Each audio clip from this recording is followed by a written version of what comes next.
And just like that, we are back for 2026. Happy New Year. Season's greetings, friends. Hope everyone had a beautiful holiday period, spent time with their family, had a beautiful summer if you're in the Southern Hemisphere. It started off slow, but it picked up. Yeah. And we both done a bit of traveling, which we're going to get into. But what's going on, great man? What's going on? I'm absolutely loving this weather right now, even though we're speaking about summer. It's currently really balmy here in Victoria, but it's raining outside. Still super warm, which I love this weather. Feels really fitting for recording a podcast today, I reckon. So what's been happening? Well, it's actually, we've barely seen each other since the last episode we recorded. So it is a legit catch up. It actually is. Seen each other probably, 2 or 3 times since then. But yeah, we've been a bit on the road. You've been in Tassie? Yep. How was that? Incredible.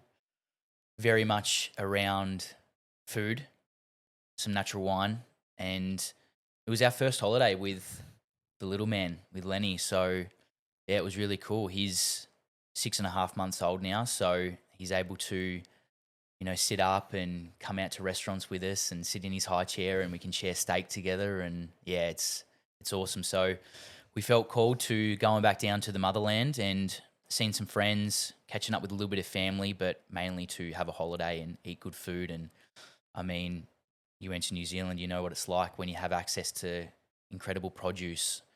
It's just, you can really tell the difference. And Tassie takes the cake, I reckon, for Australia at least, for fresh seafood. We won't talk about the salmon farming industry, but for wild caught seafood and, the access to good quality farming down there, just because there's so much, vast land and empty land. And I think, the farming practices down there are done the right way. And yeah, we went to this restaurant like right on the water where you only get served what they catch, basically. We had some blue-eye trevally, like straight caught that day, fresh oysters every single day, beautiful natural wine, and yeah, soaked up the sun. We got really good weather, and yeah, the first of many trips to come, and we've got another exciting trip planned for the end of the year for someone really special sitting right in front of me. We'll talk about that later, but yeah, excited to see more of the country with the little guy and take him around to some of my favourite spots,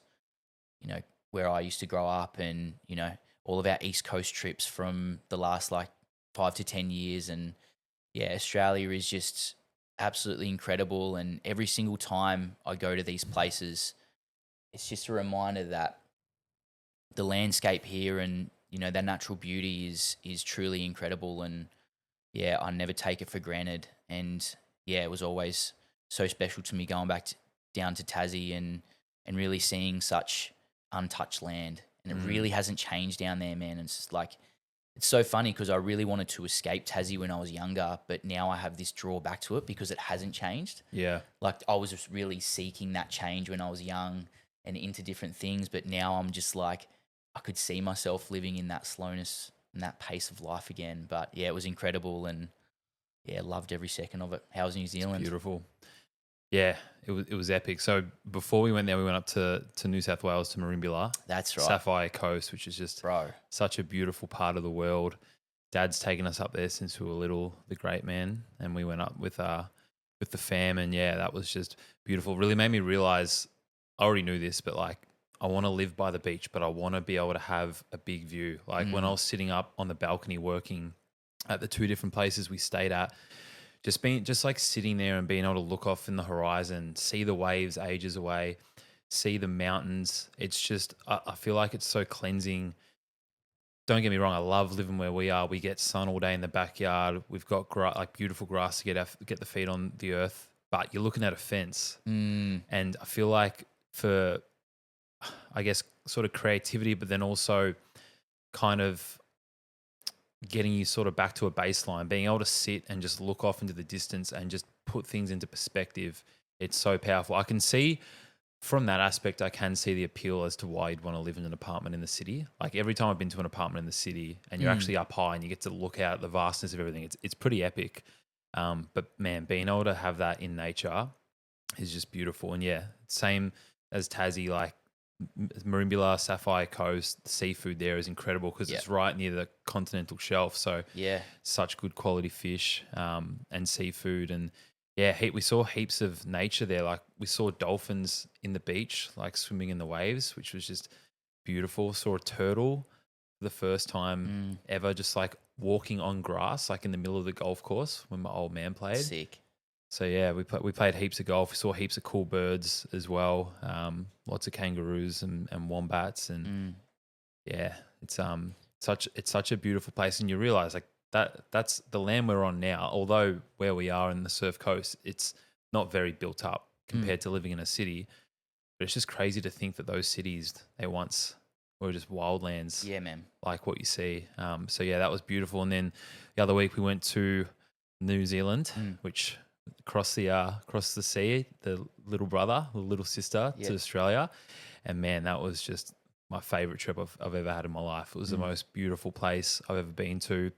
We went for two of our amazing friends, Matt and Zushi, for their wedding. We got to check out their beautiful wellness place that they've built and gym, the Cove, which is just so awesome. We were like so proud of what they built in the community in Christchurch. Hopefully we've got a few listeners in Christchurch, so shout out. That's an awesome city as well. Like it's big. It still feels like there's a lot going on, but it doesn't feel crazy. Like it's all quite low rise, and all the people there are just like so chill. I feel like it's not very woke compared to where we are, and it's much more grounded, and everyone we met there was just like awesome. I put a poll up on my Insta when I was on the plane saying, am I finally gonna meet a New Zealand person who's not a legend? And I don't reckon I reckon every person I met there was a legend. It kept it up. And then we road trip down to Queenstown. We stopped through Twizel, we stopped through Wanaka, and it was just breathtaking. Like it's beautiful seeing some of the like mountains and that when you drive up the coast of Australia, the east coast, but like being in the South Island of New Zealand, just a whole nother level. Like it's just constant. The whole drive down, which was 6 hours, I was just like a little kid with my phone out the window, just filming it and taking it all in. And the water's so beautiful. It's like crystal, like turquoise blue because it's all glacier water. And around they've got heaps of canals in Twizel because they built it out to have hydropower there.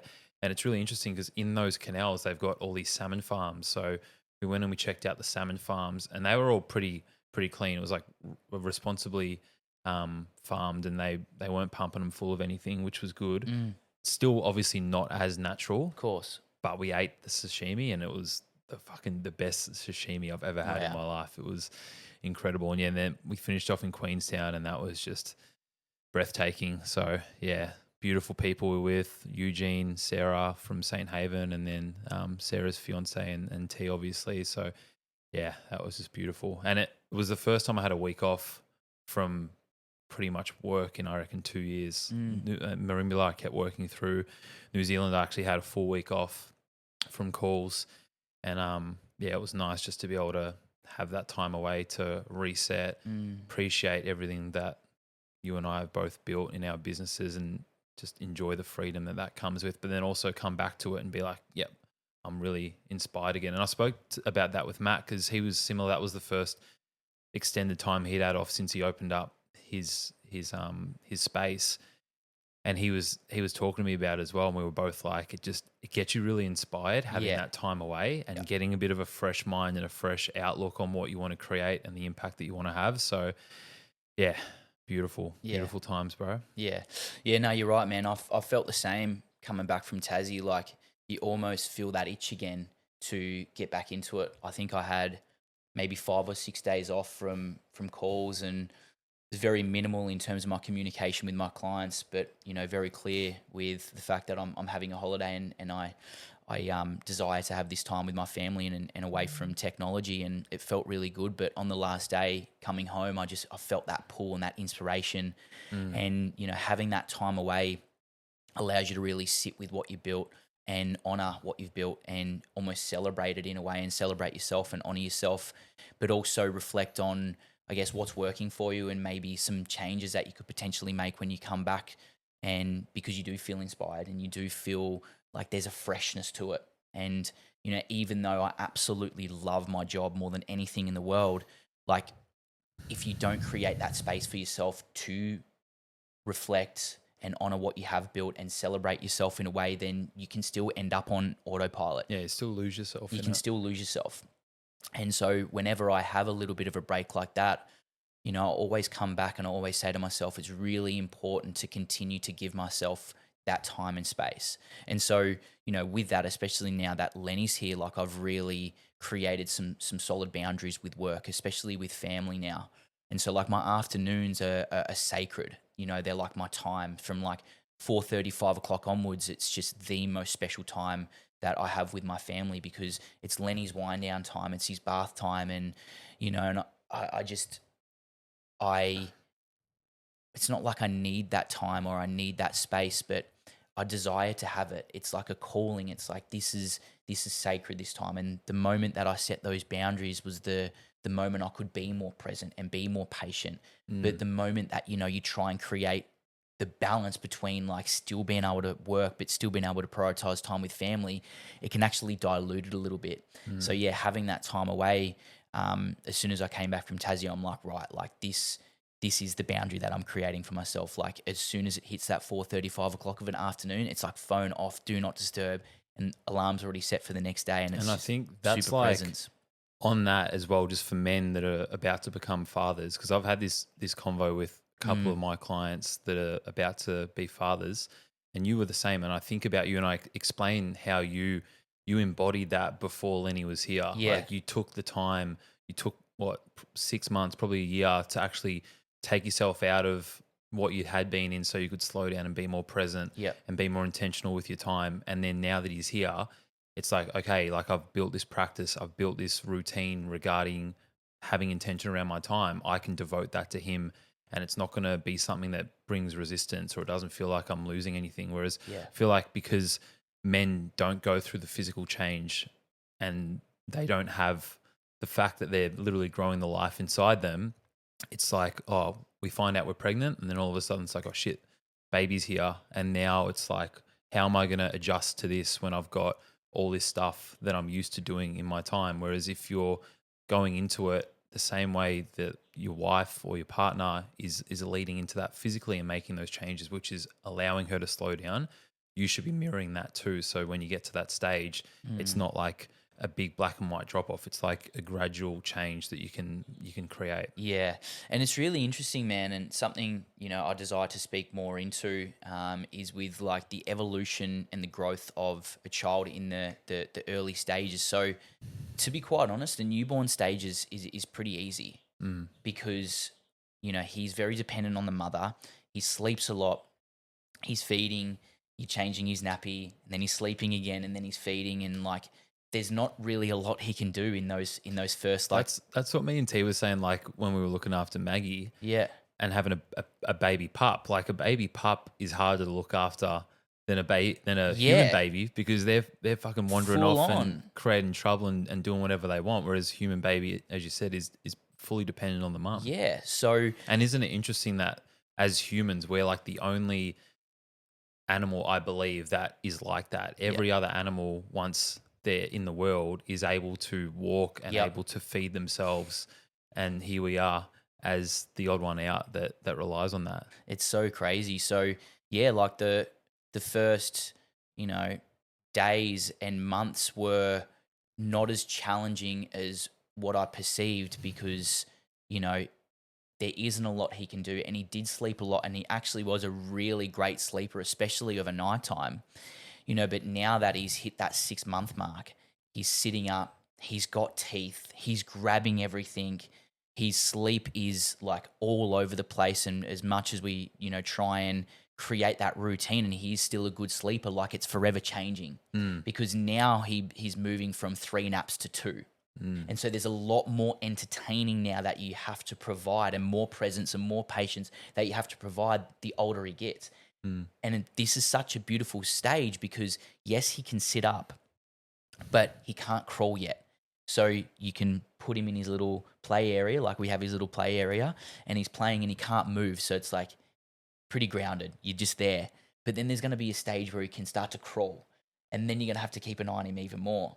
And so it's really, really interesting. It's like now it's starting to feel like the challenge is really starting to kick in. There's always been challenge, but the challenge is growing. Mm. And therefore, this is why, especially after coming back from Tassie, because we really noticed a shift in his development, was like, oh, he's going to need more presence, more patience, more devotion, more time, because he's getting older. He's developing at such a fast rate, and now he's eating heaps of food, and he's exactly like me, like a big eater.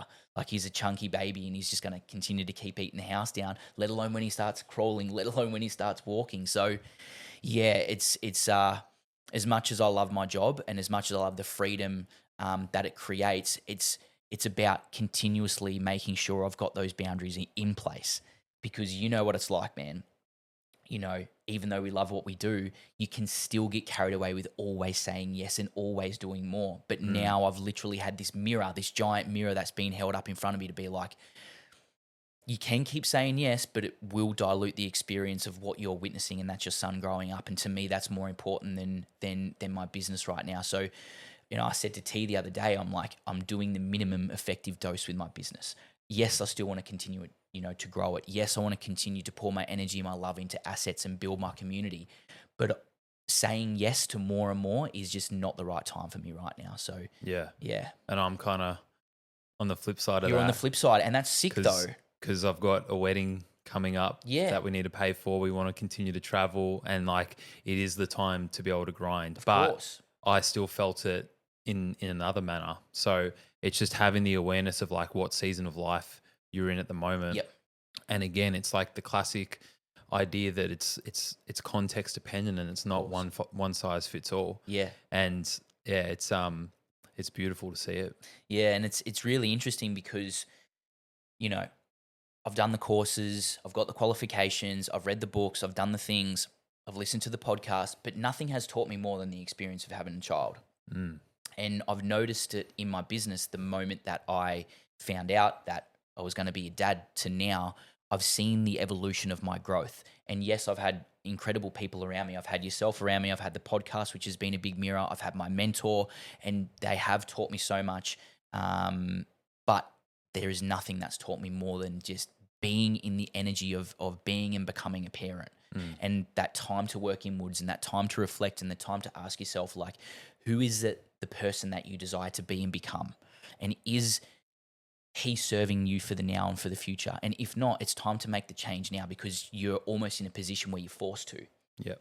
So yeah, it's been a beautiful journey, man. And I'm just so excited for it to continue to grow, and the evolution and the development of him, just something that excites me more than anything. It's beautiful. He's a lucky little boy having you as a dad. Yeah, for sure. And Tash as well. That's what you think about. If everyone was born into, and like both of our parents are incredible, but if you think about having a parent like you who's like just hyper aware of themselves and able to step into the embodiment and realize it in depth and have this level of awareness around health, imagine the world. Like imagine what that would create in the world if every child was brought up with that level of care and that level of awareness around what they need to become themselves. It's it's super powerful. That's why I think heading into like parenthood, it should be obviously you want to get yourself physically healthy, but you need to get yourself mentally healthy as well, as you said, so that you can show up like this. Because if you've got a bunch of shit that you can't deal with, you haven't dealt with yet, and it's been building up and building up and building up, and then you're put into a position of 24/7 stress by sleep deprivation, fighting in between your spouse, financial stress, not able to work as much, all of this building up, then you're not going to be able to handle it. So yeah, it's huge, and it's something that you really need to lean into. Yeah, and something that's really interesting, man, and I'd love to hear your opinion on this. And you know, it's something that Tash and I are wrestling with, because it's happening in real time, is the different opinions now from close friends and family, because Lenny's not vaccinated.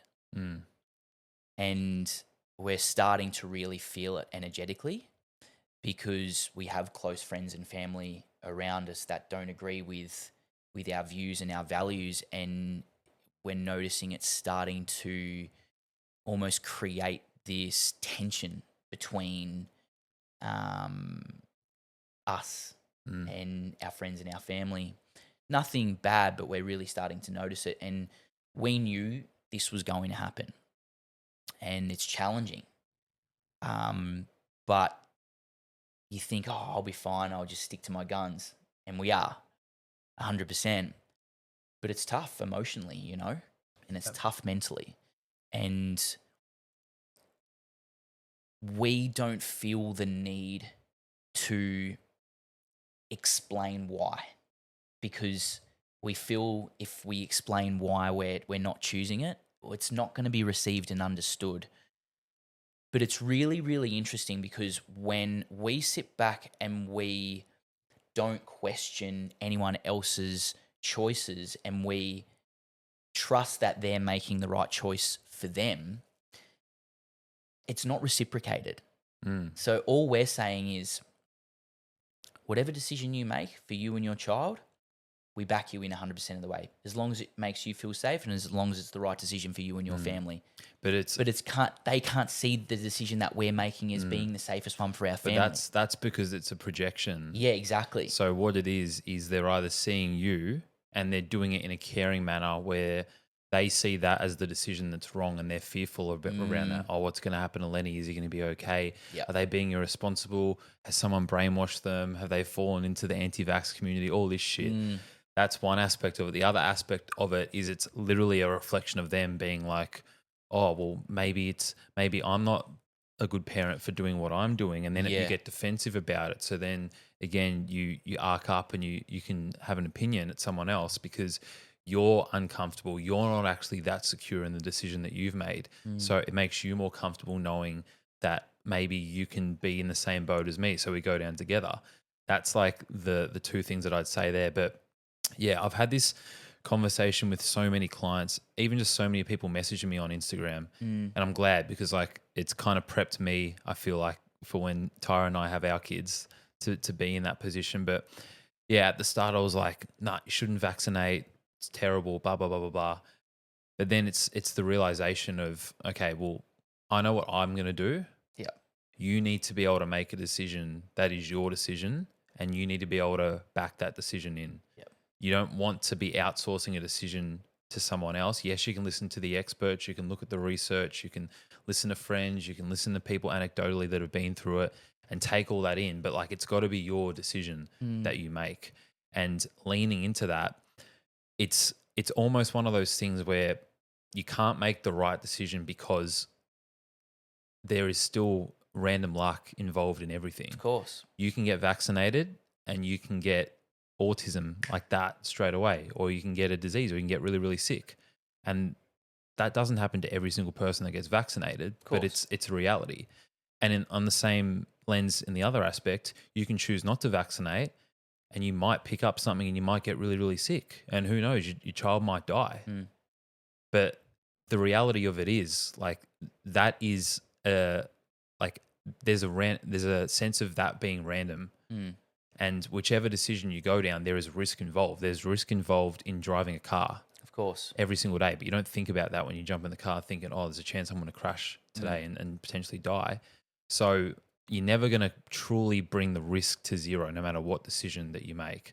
So leaning into it needs to come from a place of like, what is in alignment with me? What is in alignment with my values? And for those of us, and I'm sure like majority of listeners are going to be in the same boat with us with what they're going to do for their kids, or they've already chosen to do that. First of all, like data is data. Data is based off percentages, based off averages, and there's so much involved there that doesn't really give you a clear answer. And as we know, we can pull up a study to prove whatever we want. Now, there's the pharmaceutical side of things and the fact that all the money, all the investment, all the weight is behind promoting vaccines because there's return financially for companies. They profit from them. So you can't deny that. It's a huge part of the situation. Then there's this indoctrination around the fear, oh, you're going to get this disease, you're going to die, you're going to have a weak immune system, blah, blah, blah, blah.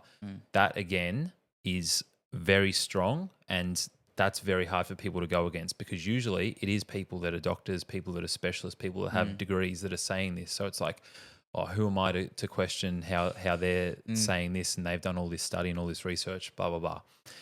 Then there's the aspect of understanding your specific situation. So, in your specific situation, you have full control over what happens. And that is, if you're going into this, there's still that percentage of people who are anti vax that couldn't give a shit about their health. They'll be anti vax, but they'll smoke cigarettes, they'll drink piss, they'll eat processed foods.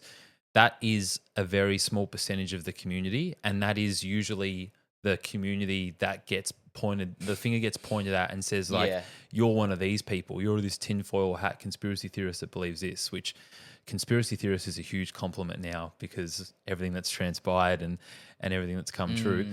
But ultimately, that is a reality for those people. If you're somebody who actually embodies health and actually goes into this with true awareness and does the work, well, you think about, you're comparing your child. So let's say this child's had a dozen vaccines, but they eat processed foods, they drink tap water, they're in an environment, they're around blue light all the time, they're on an iPad, blah, blah, blah.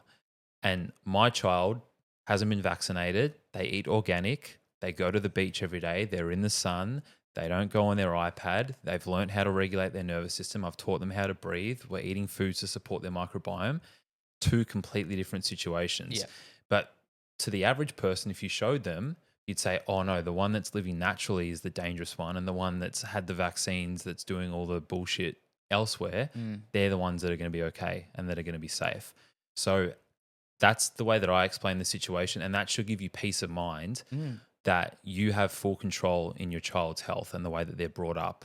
And that is going to create health and a strong immune system. And the other thing to consider is, because there's so much fear with this, that everyone thinks, oh, I don't want my child to get sick. They need to get sick. You need to get sick to develop your immune system. Like, that is part of the process. And taking medication to blunt the immune response at an early age is damaging because it's not training it. It's not learning how to adapt to its environment. So yeah, I know I crapped on for ages then, but no, I like, love it, man. That's what I think about it when I get asked about it. And that should give anyone who's made that decision peace of mind to know, okay, regardless of what people are saying to me, regardless of all the fear that's brought down upon me, I can make a decision to create the life and teach my child the habits that they need to sustain health. Spot on. And Tash and I always ask the question, where is this decision that we're making coming from? Where's the origin of the decision that we're making coming from? And if it's coming from fear, then we probably have to rethink the decision that we're making. And it can be fear either way. It can be fear that there's going to be an issue when they get the vaccine, or it's going to be fear that they're going to get sick if they don't get the vaccine. And so when every decision that we make, especially for our child now, is coming from love, and the origin of the decision that we're making is coming from love, where's that decision coming from? For us, whatever the decision is, from someone else's perspective, to be right or wrong, it's the right decision for us because it's coming from the right place. And that's all you can live with, because that's the only decision that you have.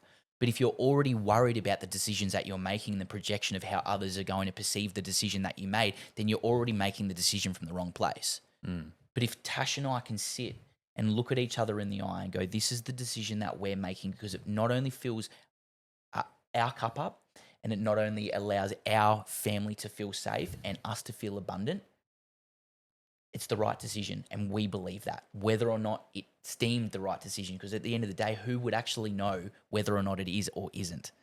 So that's, for any parents out there, sit with yourself and ask yourself, where is the choice that you're making coming from? And that's all you need to ask. And if it's coming from love, if it's coming from abundance, if it's coming from this decision is allowing not only myself but our family to feel safe, then that's all you can live with. And that, to me, is true intuition. That's the intuition now speaking. It's the side of the brain, not the logical side of the brain, but the side of the brain that's just like, I don't know if this is right or wrong, but I'm going to trust my intuition on this one. This is the one that feels good. And then this is where I've been saying to clients now, and I'm sure you'd be the same, is what's the feeling that you get? What's the feeling that you get when you are making the decision, whatever that decision might be? Is it that, like, tension. You know how sometimes you're Mm. making a decision, you start to think about, the fear and maybe the lack and the want and the need to make this decision. So you start to, I guess, curl up a little bit and you start to restrict and you start to mouth breathe and you start to feel that fear kicking in and maybe your heart rate's coming up a little bit. Well, you probably already know that you're making a decision from the wrong place based on how your nervous system's responding. But if you can sit there and you can breathe and you can look at each other in the eye or connect with yourself, ask yourself, what's the feeling I get when I make this decision? And if I was to make this decision, what would be the feeling that I would get? And that to me is you're connecting to the highest version of yourself to make the decision. And a lot of people are in a low state. They're in a low vibration. They're in a fear consciousness. And so they're making a decision from a place that's not truly them. And so if you can connect to the highest version of yourself, the dream version of yourself, and ask yourself, well, if I was at that high vibration, that high frequency, what would be the decision that I made? And it's usually the right one. So, and that all comes from like the regulation within the body. Like the body's got to have safety first before you can drop into even those ideas of like manifestation meditation, like, which is what I love taking clients through, like dropping into meditation and envisioning the dream version of you, whether it's 5 years, 10 years, 20 years time. What does that look like? What are they doing? How do they show up? Who are they with? That is what you want to connect to. But in order to get yourself to that stage, you've got to get yourself out of the monkey mind. You got to change those brainwaves from the beta dominant ones, which is what we're in most of the time, and slow the brainwaves down, move into alpha and get yourself into a meditative state, which again comes down to anchoring yourself through the breath. Yeah. So rather than actually forcing a decision, and especially like a decision like that, don't have the conversation when you've just finished work and you've had a big day and you're coming home and your wife's finished work or she's been at the house all day looking after your other kids, whatever it is, and you've got to be able to have that conversation. Don't prioritize it then, because that is going to be coming out of scarcity and lack because you're depleted, your energy is low. Make the decision out of a day where we're going to go down to the beach and we're going to go for a nice walk. We're going to have a coffee. We're going to get our feet in the sand. We don't have anything on for the next few hours and we can just be fully present and come from it from, as you said, that place of abundance and that place of love. And if you can start to do that in all the other areas of your life, you'll get more clarity, because that is when your intuition is going to come through. You don't have to be with someone else. It can be you going for a walk. It can be you being out in nature. Like even me the other day, I rearranged my office and I didn't have any music on. I was just rearranging it.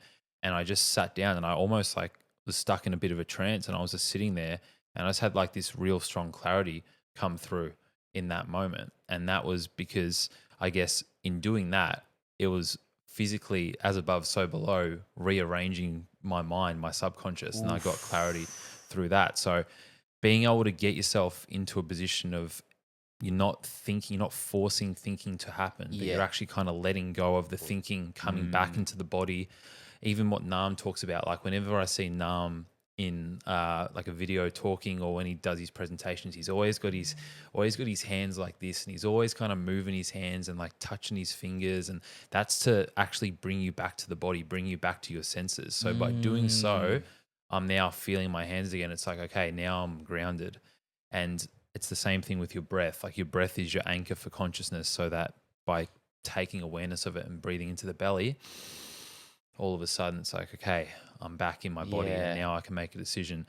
But yeah, doing it in a place where you're rushed and you've been on your phone all day, you've been on your computer all day, you've been on calls, you've been with clients, it's been go, go, go, go, go. That's going to be a decision that's going to feel yucky. Yeah, and it's going to feel forced. It may not feel forced because it might just be a really abrupt decision because you're in that really fast-paced state energetically. Yeah. But being able to let go of that is the key. And as we know, that's the fucking hardest thing for people to do, is like actually let go of being in the go, go, go life. Yeah. Because in the go, go, go life, all these deeper thoughts that are coming through saying, actually, I want to do something different. I don't like this job anymore. I don't want to, I need to have this conversation with my partner, but I'm not ready for it. All of that becomes quiet when you're 3 or 4 coffees deep and you've just done a big workout and you've had meeting after meeting, you're texting, you're on your phone scrolling. So if you can allow yourself to have more space throughout your day, more clarity is going to come through. And if you can if you struggle with that, then allow your body to take over. Go for a walk, do some slow exercise, do Yeah. some breathing. Literally do what I did the other day and just like clean and rearrange things. But take something physically and allow that to open up what's in there mentally. Yeah, it's beautifully said, man. And I think you and I can definitely agree on the fact that we both believe that the nervous system is a great place to start for people on their health journey. And obviously, it's a big topic. You know, it is the connection between the inside and the outside world. It's the bridge between the inside and the outside world. And the nervous system is extremely complex. But being able to start there and being able to regulate the nervous system and start to, I guess, live a life so your nervous system can become regulated to the life that you want to live, rather than it always needing to be a quote unquote practice to regulate the nervous system. More, it's a way of being, and your nervous system becomes regulated to the way that you do things. And there's a great video on that that's been doing the rounds on Instagram. I've seen it probably like 4 or 5 times, and it's just this lady living her life, but it's got the first clip of her doing something fast without any intention, and it's got the second clip of her doing it nice and slow. Like, I think it was like her like washing her hair, and she was going like this, and then she's like, actually, and then feeling into it. And you don't have to, I mean, you're not going to get much done if that's the approach you take with everything. You can't be in la la land, but if you can all of a sudden actually bring awareness to what you're doing. And the most simple aspect of this is fucking chewing your food and just being present with your food. Yeah. Like, that is the most simple thing that you can do that is going to give you the greatest return regarding slowing down. If you can sit there and say, all right, I'm actually going to eat my meal. Like, think about how much stimulus there is in fucking food in front of you. Like, the ability to taste it, the ability to smell it, the ability to look at it. All of those things are giving your nervous system inputs. That should be more than enough stimulation for you to sit there for 20 minutes and eat it and enjoy it. 3 times a day. 3 times a day, rather than fucking watching YouTube, texting this person, doing that, typing. Like, so use that as your non-negotiable. And then from there, that is already going to get you more present. It's going to get your digestion feeling better, your stomach acid, your bile, your enzymes. You're going to break down your food. You're going to get more nutrients. You're going to feel more satiated. You're not going to be as hungry. You're not going to be craving coffee. You're not going to be craving shitty food.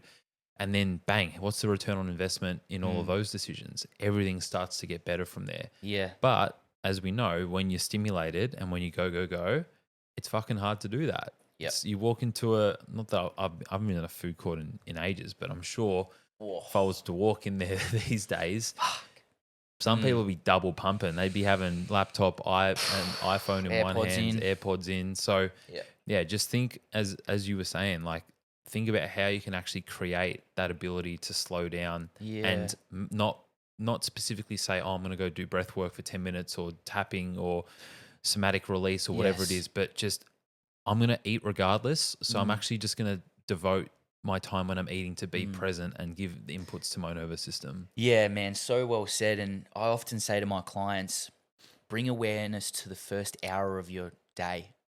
Like, if your morning routine is feeling like a chore and feeling like an absolute grind to get everything done, then it's too much. I would rather you have absolutely nothing on and you can sit there for the first hour than do 10 things. Because quite often, and this is what I say to my clients, it's not always about what we do, but how we do it. And this is a conversation I had on my community call on Wednesday, because we were speaking about how right now there's so many things of what to do, the what. But no one's really speaking about the how. You and I obviously speak about it all the time, how you do things and the relationship to what it is that you're doing. Because at the end of the day, if it's an unhealthy relationship to something that's deemed healthy, it's still unhealthy because your relationship to it is not a healthy one. So how you do something is really important, because you and I always have the discussion of, let's just start with bringing awareness to how you're eating before we even change what you eat.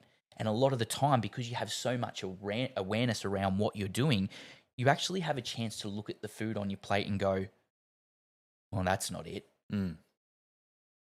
And then potentially your morning routine, because you're in a rush and you're doing 10 different things, you're not even aware of what you're doing anymore, because you're so focused on the what. I need to do all these things. I have to do all these things. You're not even aware of what you're doing anymore.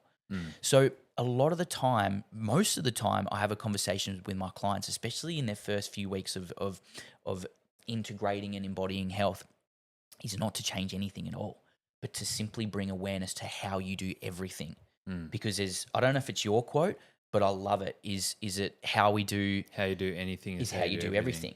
It's not mine. It's not, no, but it's. I'd love to I know take you've it. spoken Yeah. about it all the time. I use it a lot. Yeah. Yeah, so do I now, and I think it's just so beautiful, and it's really clicked for me. And I'm like, oh, it's actually how we do things.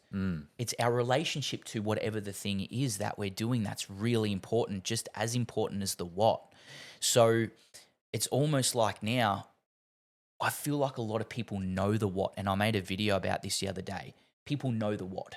People probably know by now that artificial light is not great. They know enough. They know enough, and Yeah. that's what I mean. They know enough that if they just embodied that would get them 70, 80% of the way. Yes, but it's the relationship to the thing that they struggle with. It's the aligned action that's required for them to actually create the integration for the change to happen. And I think it's also the why behind it. Like Yeah, everyone for knows sure. what to do. And this is the thing with AI, which we're gonna finish talking about. For sure. Yeah. Like you can learn the what, you can learn some of the why, but you don't actually learn the embodiment of the why and the full story. And that is everything that you do, every aspect of your life is based on placebo and nocebo effects that are being mirrored from your thoughts and from your consciousness.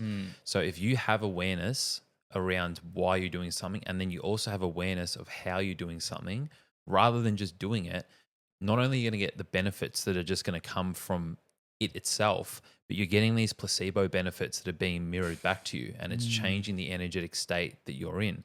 Whereas the flip side, if you're doing something out of fear, making a decision out of fear, even taking a supplement out of fear, like I need to take this or I'm going to have a heart attack. I need to take this or I'm going to have thyroid issues. I need to take this or my gut's going to be cooked.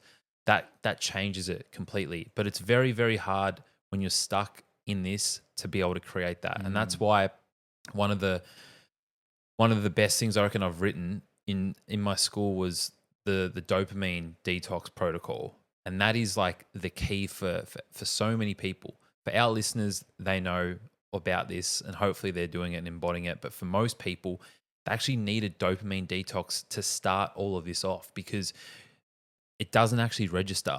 The why doesn't register. You speaking about the how and the embodiment doesn't register. It's something you've spoken about where you can come back to a book or you can come back to a podcast and listen to it again, but you're listening to it from a new lens because you've actually changed. It itself hasn't changed, but you've changed. Your relationship to it has changed. Whereas if you're someone who's not ready for it yet, then you can take in all the information. And you and I speak about this all the time with clients. We have clients who have been through the ringer. They've seen multiple practitioners. They've been through multiple protocols. And because of that, it's created a lot of fear and it's stopped them from actually being able to trust what they are doing. And rather than realizing, fuck, I'm actually doing this right now, they're still looking towards the future of what's going to come next. So if you can have that awareness in the moment, then all of a sudden it allows the effect that you're having from the choices you make to be even stronger. But to get there, you've got to remove the mind, you've got to remove the ego, you've got to remove the part of you that's trying to stay in control. And that comes down to dopamine. And dopamine is what we have lost in this modern world. And you've got to give yourself a period to reset, which is going to suck. Yeah, if I told you you're not allowed to go on your phone for 3 days, 99% of people, including me, including you, it's going to suck. It's going to be hard. You're going to see yourself pulling for it 24/7. But after probably the third day, it's going to get a lot easier. After the fourth day, it's going to get a lot easier. And then eventually you're going to come back to your phone. It's almost going to feel a bit yucky looking at it because you're like, what am I doing? I feel so present. I feel so grounded. I feel so connected. That then not only does that help you have a better relationship with it again, because you can appreciate using it rather than just like using it out of habit, but you're going to come back and realize, shit, like I've got way more control around my focus. I've got way more control around my attention. I'm not craving things. I'm actually able to be present at work. I'm able to be present in my relationships with my family. And then you can make changes and act on them there because you're aware. But when you're stuck in the low dopamine state, or you can even just call it like a low energy state, Yeah. you just don't have awareness of what you're doing. Like you are in your own way. You've got to be able to get out of your own way. So you need to have something that is going to intervene to break that initially. So then all the things that you've learned, all the podcasts, all the books that you've read, they actually register now that you can actually take that information in and do something about it. You're coming back to yourself. Like when you say that, it just reminds me of like you're coming back to your center. Like you're removing the noise, you're removing the distractions, you're removing anything that's taking you away from almost consciousness. Like your pure isness, like you as a human being, your psyche, your soul, you're able to listen to yourself again. And that to me is that coming back to your true center. And again, this is where you and I start with a lot of clients is like, it's actually stripping a lot of things away before adding anything in, like removing all the distractions, removing the noise, and getting yourself to a place where you can connect with yourself and you can connect with your intuition, you can connect with your thoughts, and it's not anyone else's. It's not a distraction. It's not, autopilot. So it's beautiful, man. And I love the nervous system so much, and I love the concept of it and how it seems like it's a really complex and complicated system, and it is, don't get me wrong, but it can come back to simplicity on how you can regulate the nervous system. It's not this crazy ass approach that needs you to do 50 different things to regulate it a day, but it's more about how you do something and the relationship to the thing that it is that you're doing. So yeah, it's beautiful, bro. Yeah. Awesome. Well, Zach came over yesterday and we jumped on the couch and we were sitting here. We were just catching up, talking about how excited we were for today and to hit record. And we started, I can't remember what we started talking about. We started talking about AI in some capacity. I think I speak about that article that I read, or one of my clients, and we were talking about AI coming in and the impact that it's going to have on the world. Because whether or not you're using it, whether or not you're aware of it, like it is going to impact and it's going to change the world. Yeah, there's no doubt about that, and it already has. Yeah. And it will continue to do this exponentially.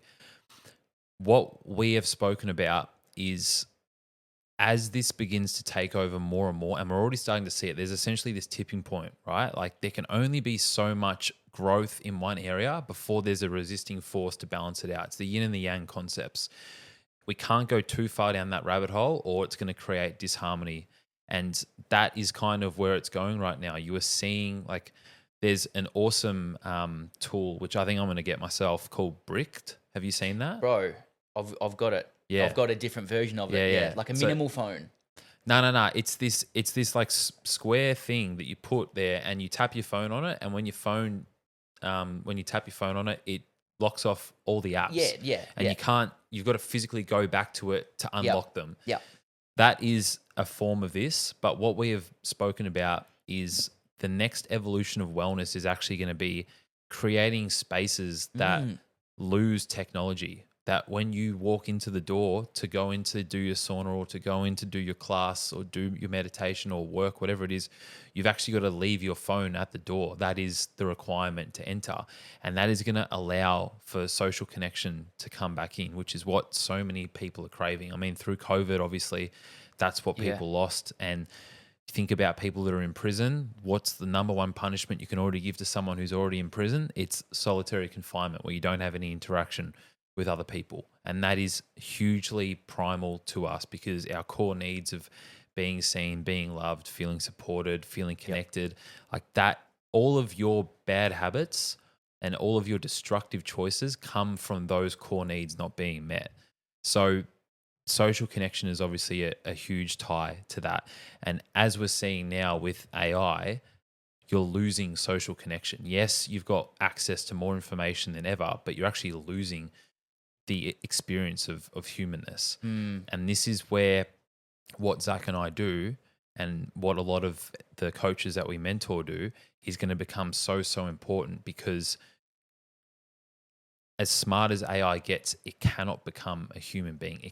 I cannot sit here with you where I'm picking up your energetic field and say that a computer is going to be able to replicate that. It just can't. And with that, that is going to be where you're going to see this kind of diversion in the health space, which it's already happened. You've got the Brian Johnsons, you've got like the Dave Aspreys, you've got the people who are like really pushing biohacking, testing, fucking MRI machines, hyperbaric oxygen, cryo, peptides, needling, all of this.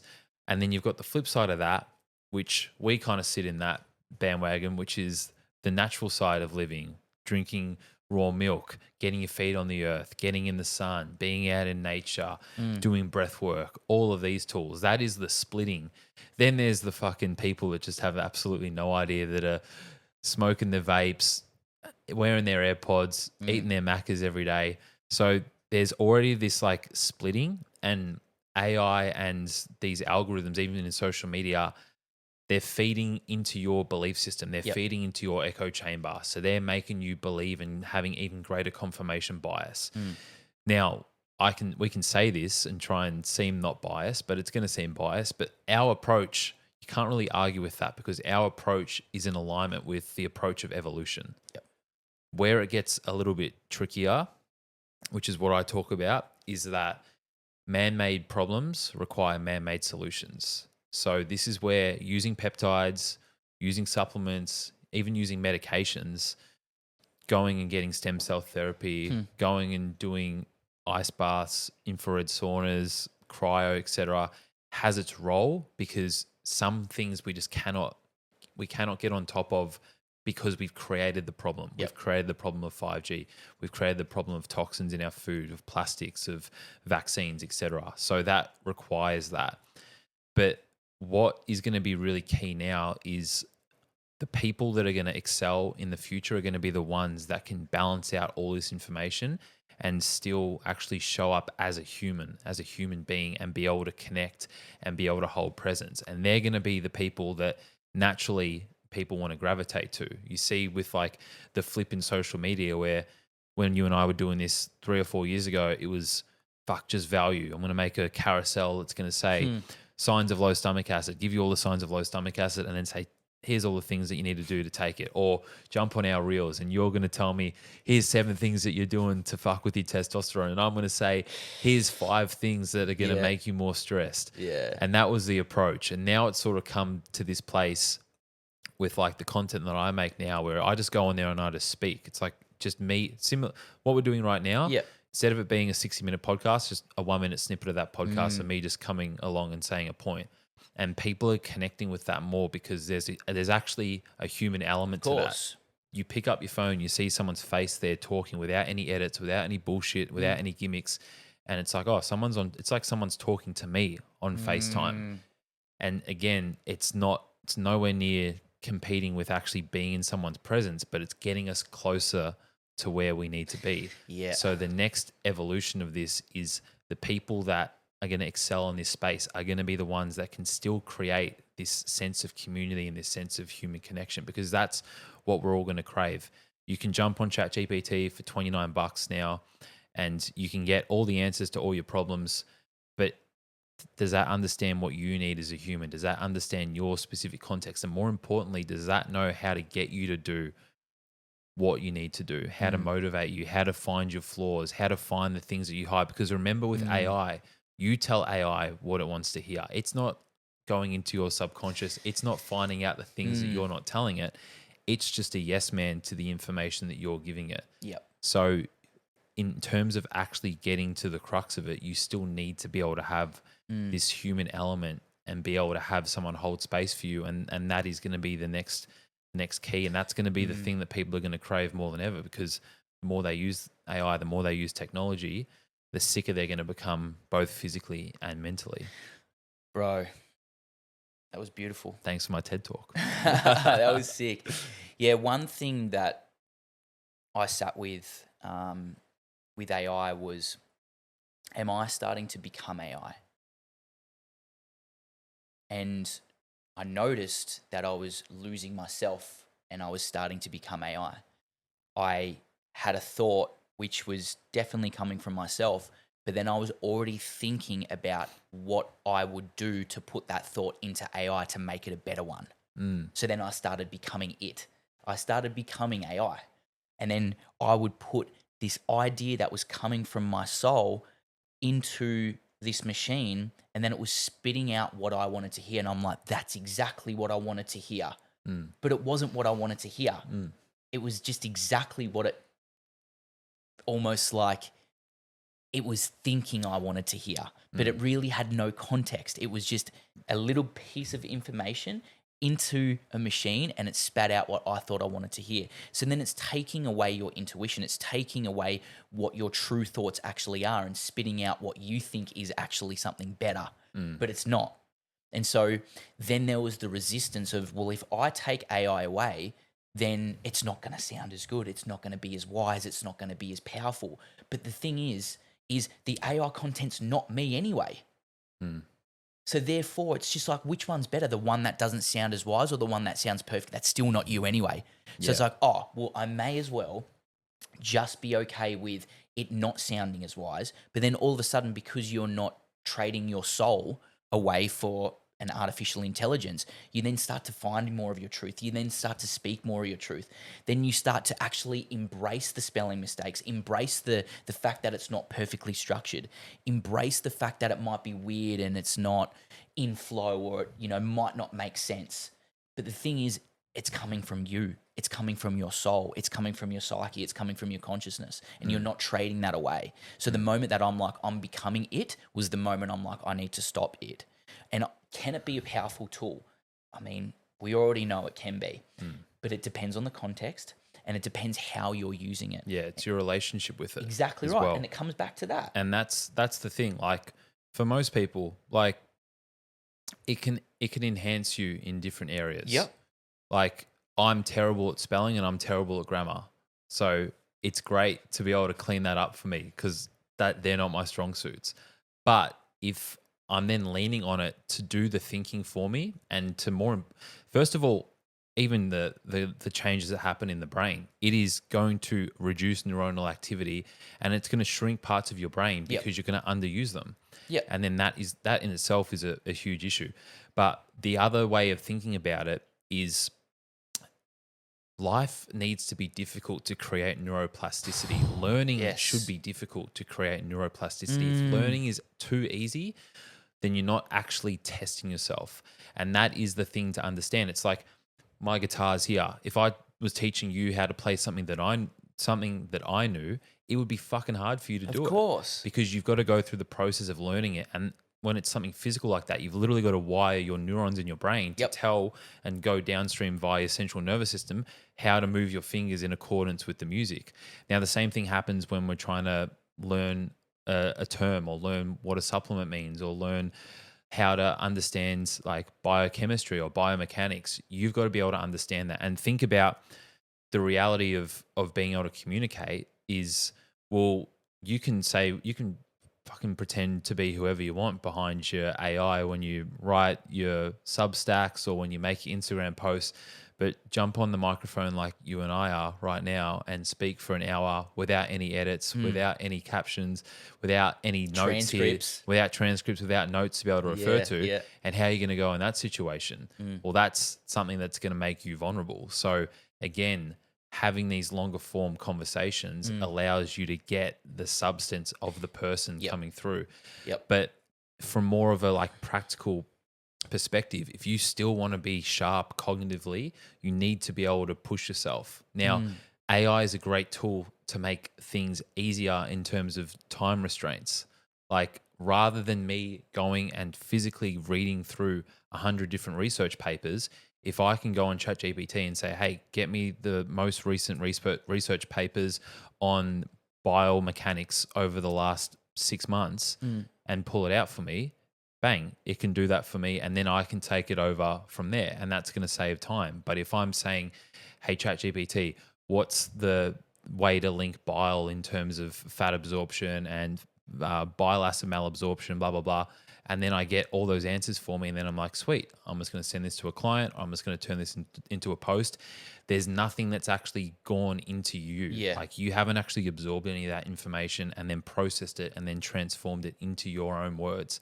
So it's still amazing as a research tool. It's still amazing for creating things. Like, now with I think Codex 3.5. Like you can jump on there and you can make an app for like over in 20 minutes that 10 years ago, not even 10 years ago, probably 5 years ago would have cost you $200,000 to get an app developer to make. So there's amazing things to be able to do there. But again, it's your relationship with it. If you can use it as a tool the way that it's designed to be, then it's going to be amazing. It's going to be a great addition to your life, to your work, to your output. But again, if you then allow it to use you and you become it's using you as a tool, then that's where the issues arise. And that's what's going to happen is there's so many people that are now relying on it for everything that they do.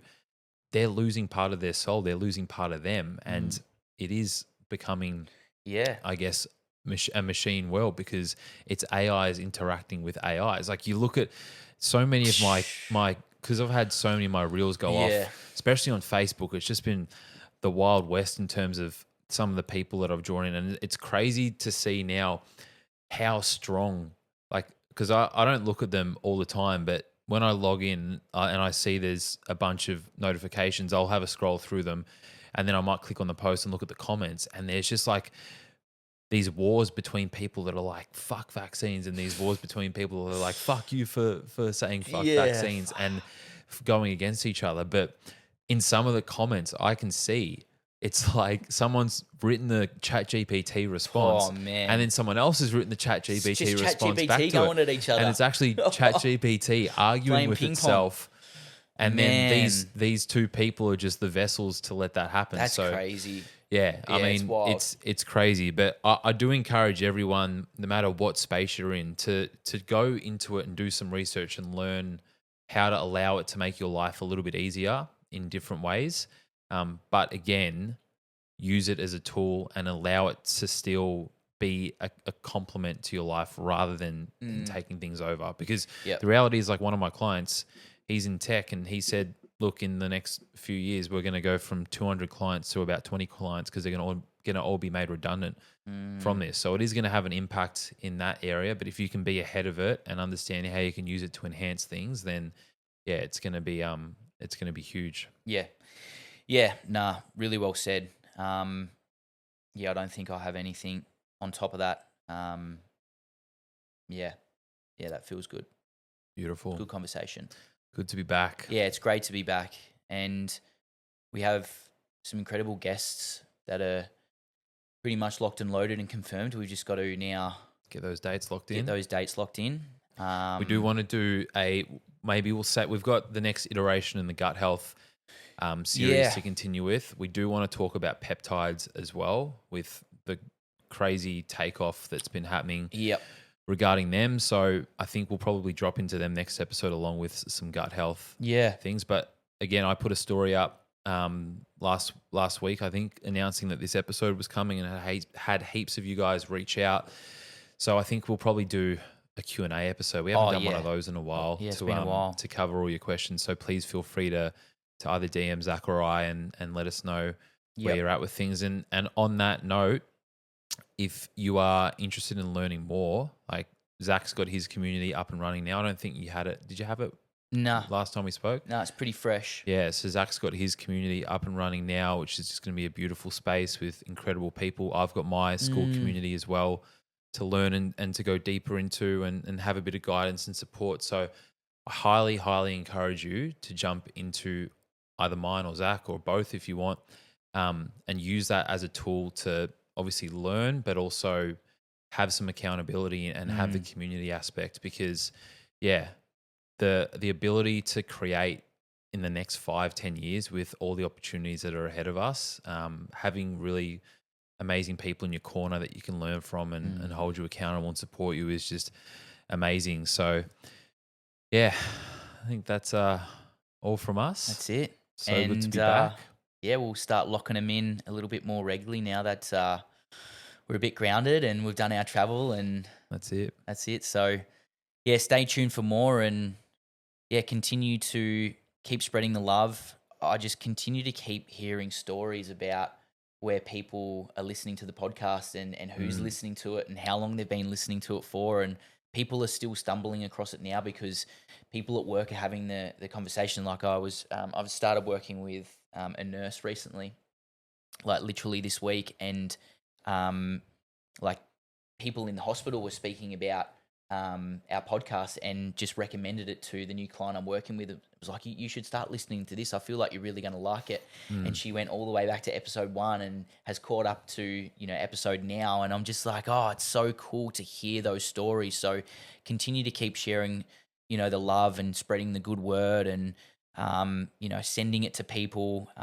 Continue to keep reaching out on the Instagram page. We'll try and do, the best we can to respond to every single one of you. Yep. But this is going to be a big year for us, and we're going to keep spreading love and keep building this community. And I feel like it's just the beginning of something truly special. So, and it's thanks to all the listeners out there that make it special. So it is. So we love all of you guys. Yeah. Thank you for all your shares, all your messages, all your comments. Means the world. The ratings on Spotify were still perfect at the moment. I think we've got 130 5-star reviews. So good. So grateful for all of them. And make sure you really take something out of this and implement it, and spread the love and spread the good vibes. So we'll see you guys in the next one. And as always, peace and love. Peace and love.